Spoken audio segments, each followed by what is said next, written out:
العالمين وأشهد أن لا إله إلا الله وحده لا شريك له وأشهد أن سيدنا محمدا عبده ورسوله. اللهم صل وسلم على سيدنا محمد وعلى آل سيدنا محمد. أوصيكم ونفسي بتقوى الله في السر والعلانية. In our previous khutbah we mentioned heaven, al-Jannah, and we mentioned what Allah subhanahu wa ta'ala has prepared for those who are prepared to leave that which Allah subhanahu wa ta'ala has told us to leave, and those who are prepared to do that which Allah subhanahu wa ta'ala has told us to do. And we mentioned last week that inshallah ta'ala Allah give us tawfiq and success, that by the permission of Allah we're going to mention today about hellfire, nar, Jahannam. And this is what we're going to talk about today, inshaAllah ta'ala. We found in a hadith narrated by Abu Dawud and Nasa'i and Imam al-Tirmidhi that Allah subhanahu wa ta'ala, when He created the hell and created heaven and then His creations, Allah subhanahu wa ta'ala told Jibreel, "Oh Jibreel, Gabriel, go and have a look at heaven. Go and see what I have prepared for the people of heaven." And Jibreel alayhi salam, he goes and he has a look and he sees what's in heaven. And we know what's in heaven. We talked about it last week. And he comes back and he says to Allah subhanahu wa ta'ala, "Ya Allah, I don't think anybody is going to hear about this place except they're going to enter into it." So then Allah subhanahu wa ta'ala then, He surrounds heaven with difficulties, with hardship, with trials. And He tells Jibreel, "Go back, Jibreel, and have a look now." And Jibreel goes back and he has a look. And this time he sees the road to heaven difficult. Very difficult. Things are very hard for people to do. Fajr on time, az-zakah, hajj, fasting Ramadan, 5 prayers, lowering your gaze, not getting into your nafs, no alcohol, no drugs, no gambling, no sex before marriage or during marriage with somebody else, no cheating, no lying, no backbiting. All these things are surrounding. All these things are obstacles to heaven. And he comes back and he says, "Ya Allah, I don't think anybody is going to be able to get into it. All these obstacles, all these hawaj, all these aqabat, all these difficulties, people can't get into heaven. It's too difficult for them." And then Allah subhanahu wa ta'ala then, He creates hell. And He tells Jibreel, "Go and have a look at hell. Have a look. Have a look what I have prepared for the people of hell." And Jibreel goes and he has a look.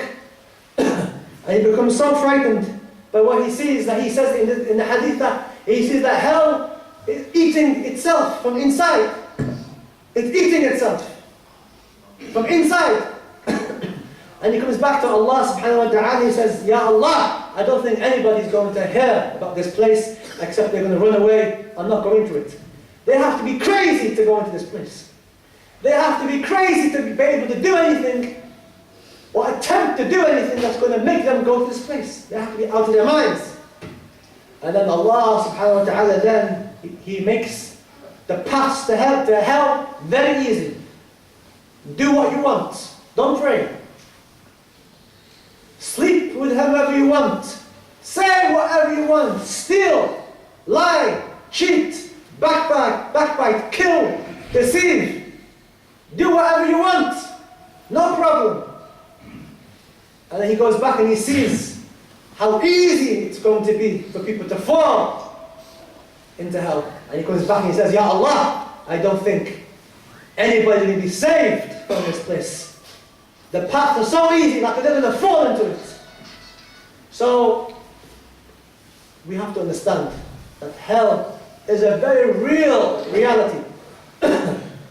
And just if you want to understand how real, the fire of this world is nothing. The fire of this world is nothing compared to the fire of the next world. And the hadith narrated by Imam al-Tabarani,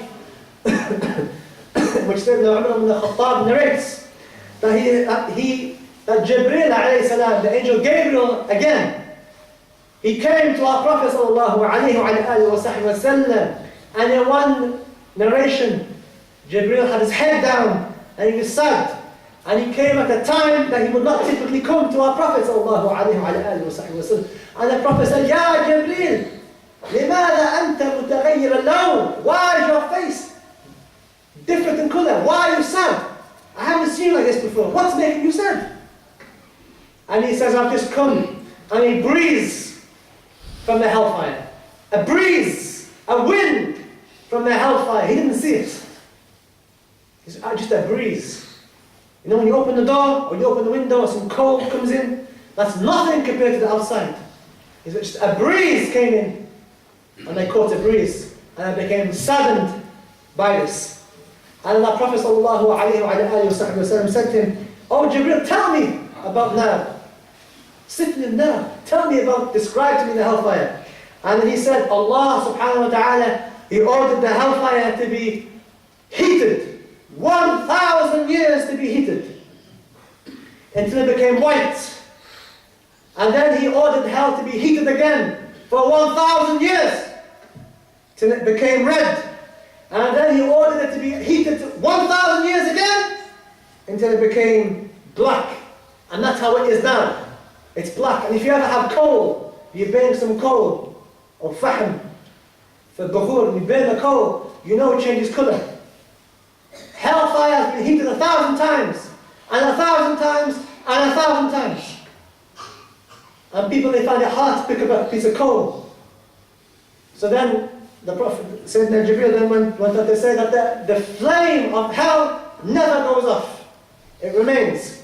And then he said, by the one who has sent me with haqq, if the head of the needle, if the size of the head of a needle, you have the needle, you put the thread through, the head, very small, less than an inch, maybe a fifth of an inch or a tenth of an inch. If the head of a needle, the size of the head of a needle, was to open from hell into this dunya, it would wipe out every single person on the face of the planet. More powerful than any atomic bomb or nuclear bomb. Wipe out, complete wipe out. And then he said, if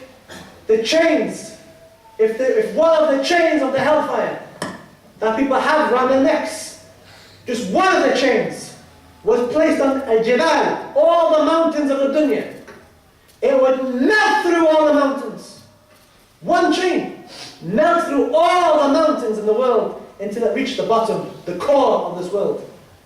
And then he said, if one of the angels of hellfire, who were there to inflict punishment, if one of the angels of hellfire was to come to this world, people, everybody in existence would die because of the disgusting, the horrific image of this person, of this angel, and the smell of this angel.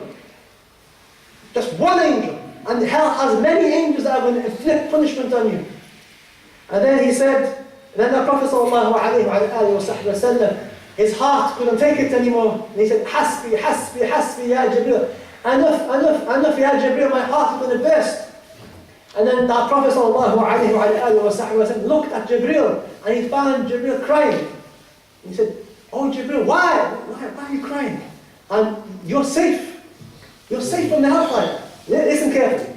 For all you people who, mashallah, misfed this morning. For all you people who have relationships with women you shouldn't be having relationships with. For all you brothers who talk to people you shouldn't be talking to. For all you brothers and sisters who are taking alcohol, or drinking alcohol, or taking drugs, or doing haram, or backbiting, or cheating, or whatever else, or beating your wife, whatever you're doing, listen carefully.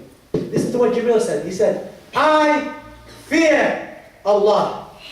Right now, mashallah, I'm okay. But I don't know my state with Allah Azza wa Jal. I don't know what Allah Azza wa Jal is going to do with me. Because Shaitan, he was worshipping Allah. He was good.